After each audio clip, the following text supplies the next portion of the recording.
Eh bien, salut à toutes et à tous, c'est Sunbird, j'espère que vous allez bien, moi en tout cas ça va super. On se retrouve pour un nouvel Horror Show, donc ça faisait longtemps qu'il n'y en avait pas eu.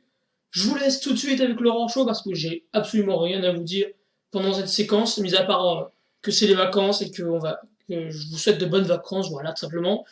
En tout cas, je vous dis à la prochaine les gens, restez chaud et restez jusqu'à la fin. On était le week-end. Ma montre affichait 14h45 lorsque tout le monde arriva au rendez-vous du samedi, sous la pluie. Cette pluie n'était pas comme les autres.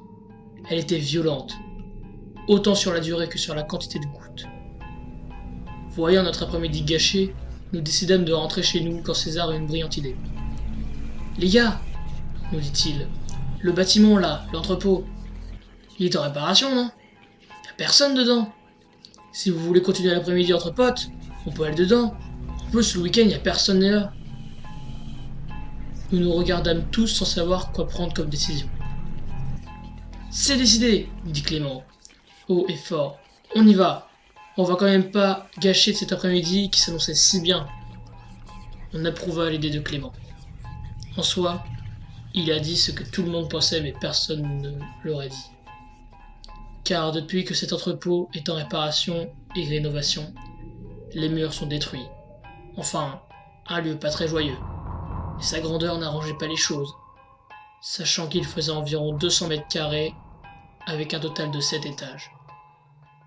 Une porte de secours était ouverte. Nous en profitâmes pour rentrer dedans et explorer. Comme je l'avais dit, les murs étaient en morceaux. Le sol était à moitié ouvert et les fils électriques à vue de tous et des extincteurs étaient posés partout sur le sol. Pour on ne sait quelle raison.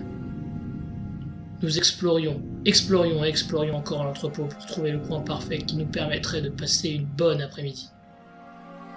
Arrivé au dernier étage, sur la terrasse, la vue était splendide, sans compter les trompes d'eau qui tombaient. Nous entendîmes un bruit d'une barre de fer tombant par terre. « Qui est là ?» demanda Lucas en observant les recoins de l'étage. Puis, un autre bruit. Cette fois, une porte qui s'ouvrait et quelques secondes plus tard qui se fermait. « Bon, sortez maintenant, c'est pas drôle, » dit Mathurin. Maintenant, des bruits de pas, de plus en plus forts, venant de l'escalier. La personne montait vers nous. « Faut partir d'ici, cet endroit ne me rassure pas du tout, » dis-je, effrayé. Lucas approuva mon idée, mais pas Clément, Mathurin et César. Ils trouvaient justement que ça rendait l'endroit plus effrayant, donc mieux.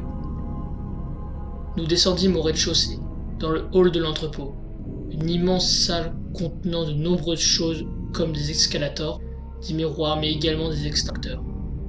C'est d'ailleurs la seule chose qui nous faisait encore sourire en ces lieux. Nous décidâmes de descendre les escalators en panne et d'aller voir ce qu'il y avait en bas.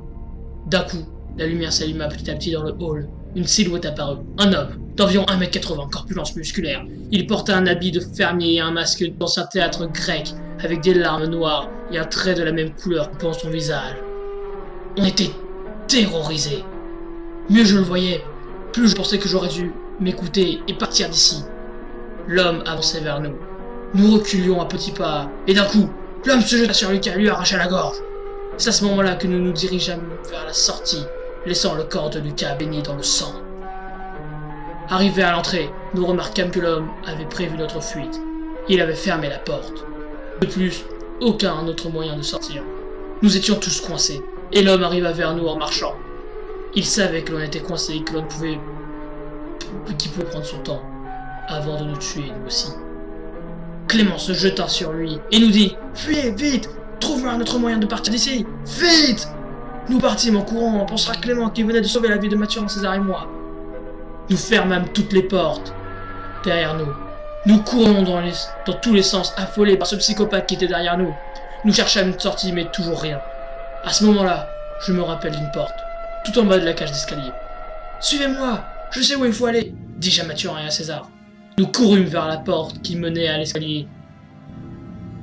Et à l'autre bout du couloir, nous poussâmes la porte, nous descendîmes les escaliers comme personne d'autre avant et nous passâmes par la porte que j'ai vue.